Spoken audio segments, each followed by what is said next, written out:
तेव्हा आज माझा शनिवार आहे, माझा जन्मवार, आणि आज माझा उपवाससुद्धा आहे. तसंच मी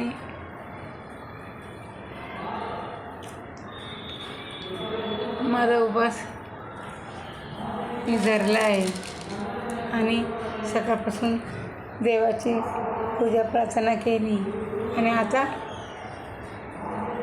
मंत्र जप करते आहे. शनींचा मंत्र. नीलांजन समाभासं रविपुत्रं यमागज्जं छायामार्तण्ड संभूतं त्वं नमामि शनेश्वराय. एक मंत्र बोलायचा आणि एक माळ जपायची. असे करून 108 माळा जपायच्या.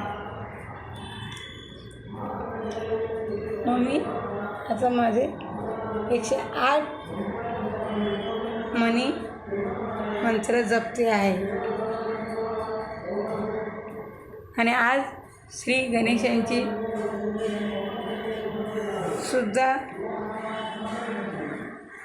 विसर्जन आहे. सर्व भाविकांना माझ्याकडून, सर्व गणेश भक्तांना अनंत चतुर्थीच्या हार्दिक शुभेच्छा. आणि गणपती विसर्जन हे चांगल्या तऱ्हेने सर्वांनी करा. बाप्पांकडे तुम्हाला काय पाहिजे ते मागा. आणि आता बाप्पांचं विसर्जन केल्यावर बाप्पा परत पुढच्या वर्षी लवकर परत येतील असे बाप्पांना म्हणा, त्यांची प्रार्थना करा. आणि आज तशी पौर्णिमासुद्धा आहे, म्हणजे ओहोटी आणि भरती. समुद्राला काय, नदी तलावांना काय, तर सांभाळून विसर्जन करा. आणि कोणी पाण्याच्या ठिकाणी जास्त जाऊ नका. ज्यांना पोहणी येते त्याच व्यक्तीने, पण पाण्याची पातळी किती आहे खोलवर ती पण समजायला पाहिजे. कारण पावसाचे पण दिवस आहे, पाऊस पण आहे, ऊन, वारा, पाऊस, वादळ हे सर्व आहे. आणि त्यात भर आता रात्री पौर्णिमा चालू होणार आहे, पण तरी पण आज विसर्जनाचे गणपती लोक हळूहळू हळूहळू हळूहळू बाप्पा वेळेवर काढत नाही त्यांच्या टायमिंगमध्ये.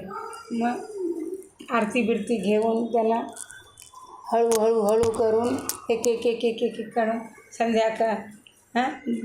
संध्याकाळ होते, रात्र होते, रात्रीचा परत दिवस होतो, दुसरा दिवस उजाडतो, मग पौर्णिमा चालू होते, मग उधाणाला भरती आहे. मग त्यामध्ये कोण भाविक, कोण भक्त, तुम्ही स्वतःची काळजी स्वतःच घ्या. तिथे देव तर आहेच, पण देवाला तुम्ही विसर्जन करता आहात त्याबरोबर स्वतः डुबू नका. आणि जास्त पाण्यात खोलवर जाऊ नका कोणी. कारण असे किती अमावस्या पौर्णिमेला मृत्युमुखी पडलेले आहेत. हे सगळ्यांनी जाणून घ्या. देवाचा काय संकेत आहे तो जाणून घ्या.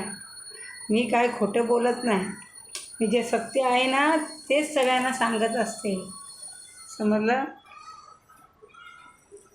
ओम श्री गणेशाय नमः. ओम श्री शनिदेवाय नमः.